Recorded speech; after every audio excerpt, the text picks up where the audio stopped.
Inter exams finish చేసి website exams ఇప్పుడైతే 2025 సంబంధించి ఎస్విసి కాలేజ్ గురించి వెబ్సైట్ రాసే వాళ్ళందరికీ, అలాగే వెబ్సైట్ లో ర్యాంక్ ఎంత వస్తే ఈ కాలేజ్ లో సీట్ వస్తుంది, క్యాస్ట్ వైజ్ గా మనమైతే ఈ రోజు క్లియర్ గా చెప్పుకుందాము. ఈ కాలేజ్ లో మనకి ప్లేస్మెంట్స్ ఎలా ఉంటాయి టోటల్ డీటెయిల్ గా ఈ రోజు అయితే ఈ వీడియోలో మీకు క్లియర్ గా అయితే చెప్తాను. వీడియో స్కిప్ చేయకుండా ఫుల్ గా అయితే చూడండి.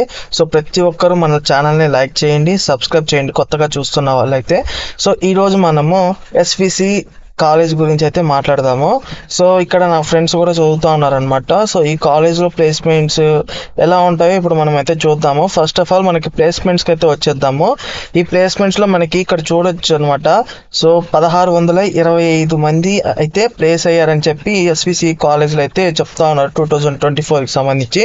మనకి ఇక్కడ చూసుకుంటే మనకి క్లియర్గా వీళ్ళే చూపిస్తున్నారు అనమాట. అసెంజర్లో 101 స్టూడెంట్స్ 4.5 lakhs అయితే సెలెక్ట్ అయ్యారని చెప్పి ఇలా మనకి చాలా మంది అయితే వీళ్ళకి రిక్రూటర్స్ అయితే ఉన్నారనమాట. సో ఇవి ఇక్కడ కనిపిస్తున్న రిక్రూటర్స్ వీళ్ళంతా కంపెనీస్. సో కంపెనీస్ వచ్చి ఇక్కడికి వచ్చి స్టూడెంట్స్ని అయితే సెలెక్ట్ చేసుకొని తీసుకొని వెళ్తారు. సో ఇక్కడ మనకి చాలా కంపెనీస్ అయితే ఉన్నాయి. సో ఇంతకీ పెద్ద కాలేజ్లో చదవడం వల్ల ఏం బెనిఫిట్ అంటే, సో ఫర్ ఎగ్జాంపుల్ ఒక స్టూడెంట్ ఉన్నారనుకోండి, ఆ స్టూడెంట్కి మంచి ర్యాంక్స్ వచ్చాయనుకోండి, మంచి ర్యాంక్స్ పెద్ద కాలేజ్లో మంచి ర్యాంక్స్ వస్తే ఆటోమేటిక్గా అక్కడ కంపెనీస్ రిక్రూట్ చేసుకోవడానికి వస్తారు కాబట్టి సో ఎక్కువ ఛాన్సెస్ ఉంటాయి సెలెక్ట్ అవ్వడానికి. అదే ఒక నార్మల్ కాలేజ్లో చదివారనుకోండి, నార్మల్ కాలేజ్లో చదివితే వాళ్ళకి ఎక్కువ రిక్రూటర్స్ ఉండరు. రిక్రూటర్స్ ఉండకపోవడం వల్ల ఏమవుతుందంటే తక్కువ ఆపర్చునిటీస్ అనేది ఉంటాయి. పెద్ద కాలేజ్కి చిన్న కాలేజ్కి ఇదే తేడా. మీకు అక్కడ ఏంటంటే పెద్ద కాలేజ్లో ఏంటంటే ఎక్కువ మంది రిక్రూటర్స్ వస్తారు, మీకు మంచి ర్యాంక్ ఉంటే ఈజీగా సెలెక్ట్ అయిపోతారు. అదే నార్మల్ కాలేజ్లో మంచి ర్యాంక్ వచ్చినా కానీ రిక్రూటర్స్ తక్కువ మంది ఉంటే సో తీసుకోవడం కొంచెం అటు ఇటు అయిపోతుంది. కాబట్టి పెద్ద కాలేజెస్ అయితే చాలా మంది చూస్ చేసుకుంటూ ఉంటారు. సో ఇప్పుడు మనము ఈ కాలేజెస్ గురించి అంతా మాట్లాడుకుంటాను. ఓకే, మొత్తం కరెక్ట్ అయిపోయింది. ఇప్పుడు నెక్స్ట్ ఏంటి, వెబ్సైట్లో ర్యాంక్ ఎంత వస్తే ఈ కాలేజీలో సీట్ వస్తుంది. బేసిక్గా ఇక్కడ డిపార్ట్మెంట్స్లోకి వెళ్దాం. డిపార్ట్మెంట్స్లోకి వెళ్ళినట్టయితే ఇక్కడ మనకి ఏవేవి ఆఫర్ చేస్తున్నారో మనం అయితే ఇక్కడ క్లియర్గా చూసుకోవచ్చు.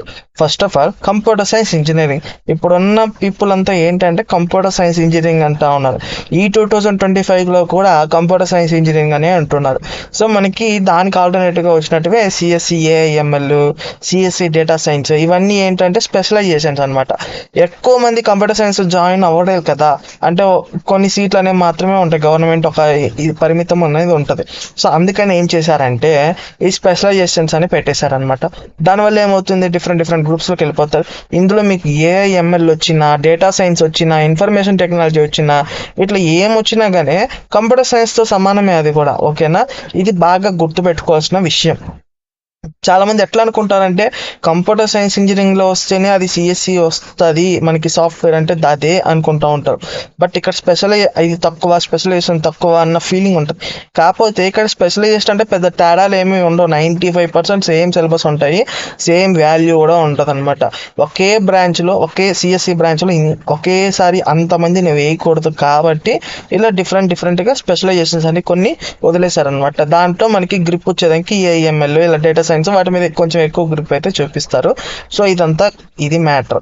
ఇంకా ఈ స్పెషల్ ఐటీ అని ఉంటుంది, ఇన్ఫర్మేషన్ టెక్నాలజీ. ఇది కూడా సేమ్ అంతే. చాలా మంది ఐటీ అంటే ఇంకేదేదో అనుకుంటూ ఉంటారు. ఇన్ఫర్మేషన్ టెక్నాలజీ కూడా సాఫ్ట్వేర్కి సంబంధించిందే. సో ఇందులో కూడా వస్తే హ్యాపీగా వెళ్ళండి, ఇది కూడా మంచిదన్నమాట. సో ఇప్పుడు మనకి కంప్యూటర్ సైన్స్ ఇంజనీరింగ్లో సీట్ రావాలంటే ఎంత రావాలి? నేను 2022 అనుకుంటా, 2022 నా ఫ్రెండ్స్ ఎస్విసి కాలేజ్లో జాయిన్ అయ్యారు అనమాట. ఒకడేమో మేనేజ్మెంట్ కోటాలో జాయిన్ అయ్యాడు. వాడికి ఆఫ్కో 1.5 to 2 lakhs మధ్యలో అయితే వాడు అయింది.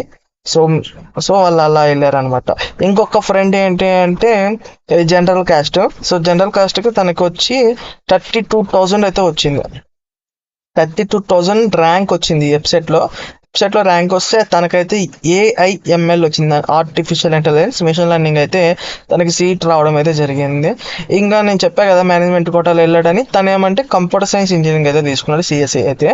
సో ఇలా కొంతమంది వెళ్ళారనమాట ఆ కాలేజ్కి. యాక్చువల్గా నేను కూడా అక్కడే జాయిన్ అవ్వాల్సింది, బట్ నాకు బీటెక్ మీద అంత నమ్మకాలు లేక నేనైతే ఇలా దూరంగా వచ్చేసాను. సో అదే అనమాట. సో దీన్ని బట్టి మీకు ఒక అర్థమైంది అనుకుంటా. మీ క్యాస్ట్ బట్టి ఇక్కడ ఫిక్స్ అయి ఉంటుంది. నా ఫ్రెండ్ కూడా చాలా ట్రై చేశాడు. నా ఫ్రెండ్కి ఏంటంటే 28,000 అయితే వచ్చింది ర్యాంక్. 28,000 ర్యాంక్ వస్తే ఈ కాలేజీలో సిఎస్సికి ట్రై చేసినాడు, చాలా ట్రై చేశాడు. సిఎస్సి పెట్టుకున్నాడు, సిఎస్సి ఏఎంఎల్ పెట్టుకున్నాడు, ఇక్కడ స్పెషలైజేషన్స్ అన్నీ పెట్టుకున్నాడు. బట్ తనకైతే సీట్ రాలేదు. ఎందుకో చెప్పండి, తను ఓసీ. 28,000కి ఓసీ అయ్యారు తను, ఓసీకి రాలేదనమాట. సో ఇంకా చాలా వన్ టైం అలా చేశాడు. సో నో సిద్ధార్థ కాలేజ్ వచ్చింది, పుత్తూరు సిద్ధార్థలో అయితే సిఎస్సి బ్రాంచ్కి అయితే వచ్చింది. పుత్తూరు సిద్ధార్థ కాలేజ్లో కూడా ఫస్ట్లో అయితే మనకి సిఎస్ఎంఏ వచ్చింది, అంటే ఆర్టిఫిషియల్ మిషన్ లెర్నింగ్ ఇదే వచ్చింది. బట్ తను మళ్ళీ వేసుకున్నాడు అనమాట. అప్లై చేసుకుంటే అప్పుడు సిఎస్సి అయితే మళ్ళీ సిద్ధార్థకే వచ్చింది. సెకండ్ టైం కూడా ఎస్విసికే ట్రై చేశారు. సో అలా సిద్ధార్థకి అయితే ఇప్పుడు అక్కడ చదువుతున్నాడు, వీళ్ళు ఏమంటే ఇక్కడ చదువుతున్నారు. సో అది కథ. ఇలా ఇక్కడ మనకి చాలా కంపెనీస్ అయితే రిక్రూట్ చేసుకోవడానికి వస్తూ ఉంటారు. సో పిల్లలు అయితే సెలెక్ట్ అవుతూ ఉంటారు. రీసెంట్లీ మా రిలేటివ్స్ అబ్బాయి కూడా, ఒక అబ్బాయి ఇందులోనే ఎస్విసి కాలేజ్లోనే చదివాడు అనమాట. సో స్టార్టింగ్ ప్యాకేజే మనకి 4.5 వచ్చిందనమాట. సో తనైతే ఆఫర్ లెటర్ అయితే వచ్చింది, ఇంకా ఇంట్లోనే ఉన్నాడు, ఇంకా కంపెనీ వాళ్ళు పిల్లలేదని ఇంట్లో ఉన్నాడు అనమాట. సో అర్థమైంది అనుకుంటున్నా. ఎస్విసి కాలేజ్ అయితే చాలా మంచి కాలేజు. మోహన్ బాబుతో పోలిస్తే ఎస్విసిఏ బెటర్, నిజం చెప్తున్నా. ఎందుకు అంటే మోహన్ బాబు యూనివర్సిటీ పేరుకు గొప్ప, డిసిప్లిన్కి గొప్పే, నేను కాదు అన్ను, బట్ డబ్బుకి గొప్ప కాదు. ఎందుకంటే అక్కడ చదవాలంటే లక్షలు పోయాలి. అంత లక్షలు దానికంటే దాంతో పోలిస్తే ఇది కొంచెం బెటర్. అంటే చదువు మ్యాటర్లో కాదు నేను చెప్పేది, డబ్బు విషయంలో. అర్థమవుతుందా? మీరు ఎఫర్ట్ చేయగలుగుతాం, మేము పెట్టగలుగుతాం అనుకుంటే మోహన్ బాబు యూనివర్సిటీకి వెళ్ళండి.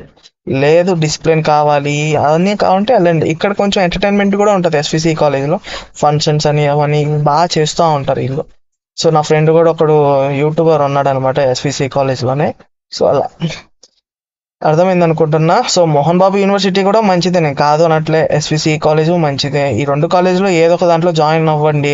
మోహన్ బాబు యూనివర్సిటీ గురించి కూడా మనం ఆల్రెడీ వీడియోస్ చేసాము, ఎస్విసి కాలేజ్ గురించి కూడా ఆల్రెడీ వీడియో చేశాను. బట్ 2025లో చేయలేదు కాబట్టి ఈ వీడియో ఇప్పుడైతే చేస్తున్నా. రీసెంట్గా ఇంటర్ పాస్ అయిన వాళ్ళందరికీ ఈ వీడియో మీకే. సో మీరు అర్థం చేసుకొని నేను మోహన్ బాబు యూనివర్సిటీ జాయిన్ అవుతా అంటే హ్యాపీగా జాయిన్ అవ్వండి. కాకపోతే అక్కడ ఒక్కటే డబ్బు దారబోయాల్సి వస్తుంది బాగా, అది ఒక్కటి గుర్తుపెట్టుకొని అవునండి. పేరెంట్స్ని ఇబ్బంది పెట్టద్దు దయచేసి.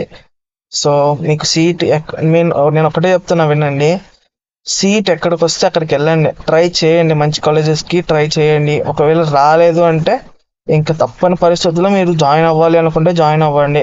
లేదు అంటే ఇంకా బెస్ట్ ఆప్షన్ చెప్తా, నార్మల్ బీటెక్ కాలేజ్ వచ్చినా జాయిన్ అవ్వండి. ఇప్పుడున్న జనరేషన్లో స్కిల్ అనేది ఇంపార్టెంట్, ఓకేనా? కాలేజ్ను వీటిని అవి ఎవరు చూడరు. కాకపోతే కాలేజ్ వల్ల రిక్రూటర్స్ ఎక్కువ వస్తారు అంతే. మీరు మంచి స్కిల్ మీ దగ్గర ఉందనుకోండి, మీరు బయటకు వెళ్ళి కూడా జాబ్ తెచ్చుకోవచ్చు. కాంపిటీషన్ ఎక్కువ ఉంటుంది, బట్ మీ దగ్గర మంచి స్కిల్ ఉందనుకోండి మీకు జాబ్ వస్తుంది. అర్థమవుతుందా? ఫోకస్ ఆన్ యువర్ స్కిల్స్, ఓకేనా? ఈ కాలేజ్లో చేరితేనే నాకు జాబ్ వస్తుంది, ఆ కాలేజ్లో చేరితేనే నాకు జాబ్ వస్తుంది, ఇలా అంతా థింక్ చేయొద్దు. అదంతా టోటల్ వరస్ట్ డెసిషన్ అని నా ఒపీనియన్. ఇప్పుడు మార్కులు గీర్కులు ఎవరు అంతగా పట్టించుకోవట్లేదు. మీకు ఎంత స్కిల్ ఉందో దాన్ని బట్టి జాబ్ అయితే ఇస్తున్నారు అనమాట. ఇది మైండ్లో పెట్టుకొని జాయిన్ అవ్వాలనుకుంటే జాయిన్ అవ్వండి. లేదు, ఇంకోటి కూడా చెప్తున్నా, నా ఫ్రెండ్, నేను మిమ్మల్ని భయపెట్టాలని కాదు, నా ఫ్రెండ్ బాగా చదువుతాడు, టాపర్ అనమాట. వాడికే 2 బ్యాక్లాగ్స్ ఉన్నాయి, ఓకేనా? 2 బ్యాక్లాగ్స్ ఉన్నాయన్నమాట. దీన్ని బట్టి కొంచెం డిసైడ్ అవ్వండి. నేను భయపెట్టాలని చెప్పట్లేదు. వెళ్తే ఏదో నా ఫ్రెండ్స్ జాయిన్ అయిపోతున్నారు కదా అని చెప్పి నేను కూడా జాయిన్ అయిపోదాం అనుకుంటే మీ కర్మ. మీకు ఇంట్రెస్ట్ ఉందా, నేను ఖచ్చితంగా చదవగలుగుతాను, పాస్ అవ్వగలుగుతాను, ఆ కెపాసిటీ నాకు ఉంది, నేను ఎలా అయినా సాధించాలి అనే పట్టుదల మీకుంటే మీరు పోండి. లేదు నా వల్ల కాదు, నేను అంత డెసిషన్స్ తీసుకోలేను. ఇప్పుడు నేను కూడా అంతే, నేను కూడా బీటెక్ చేయాల్సిన ఉన్నాయి, బట్ నేను యావరేజ్ స్టూడెంట్, నేను అంత పెద్ద టాపర్ అయితే కాదు, నేను యావరేజ్ స్టూడెంట్. నా వల్ల కాదు, నేను తీసుకుంటే నాకు అయిపోద్ది, చినిగిపోద్ది అని చెప్పే ఉద్దేశంతోనే నేను కంప్యూటర్ సైన్స్కి ఆపోజిట్గా అంటే డిగ్రీలో బీసీఏ తీసుకున్నా, బ్యాచులర్ ఆఫ్ కంప్యూటర్ అప్లికేషన్స్. అంతే, అయిపోయింది. ఇంకొక 1 ఇయర్లో అయిపోతుంది, సర్టిఫికేట్ వస్తుంది. తర్వాత ఏదో ఒక 3 నెలలు ఇప్పుడు మీ కాలేజీలో చదువుతున్నంత మాత్రం మీ స్కిల్స్ వచ్చాయి. మీరు ఎట్లయినా బయటకు వెళ్ళాక చేయాల్సింది ఏదో ఒకటి నేర్చుకోవాల్సిందే. సో నేను అలా నేర్చుకొని జాబ్ తెచ్చుకుంటాను, లేదంటే బిజినెస్ పెట్టుకుంటాను అంతే. అలా అన్నమాట. సో ఎవరికైతే ఇంట్రెస్ట్ ఉందో వాళ్ళు వెళ్ళండి. లేదు మాకు అంత ఇంట్రెస్ట్ లేదనుకుంటే ఇంకేదన్నా మీకు నచ్చింది చేయండి. వీడియోకి లైక్ చేయండి, సబ్స్క్రైబ్ చేయండి, కామెంట్ చేయండి. మిమ్మల్ని డిసప్పాయింట్ చేయాలని ఈ వీడియో చేయట్లేదు, ఎందుకంటే ఒక్కసారి రాంగ్ స్టెప్ తీసుకుంటే మీద చాలా ఇబ్బంది పడతారు. బాగా ఆలోచించండి, అర్థమవుతుందా? బాగా ఆలోచించుకొని మంచి డిసిషన్ తీసుకోండి. లైక్ చేసి సబ్స్క్రైబ్ చేసుకోండి. ఉంటాను.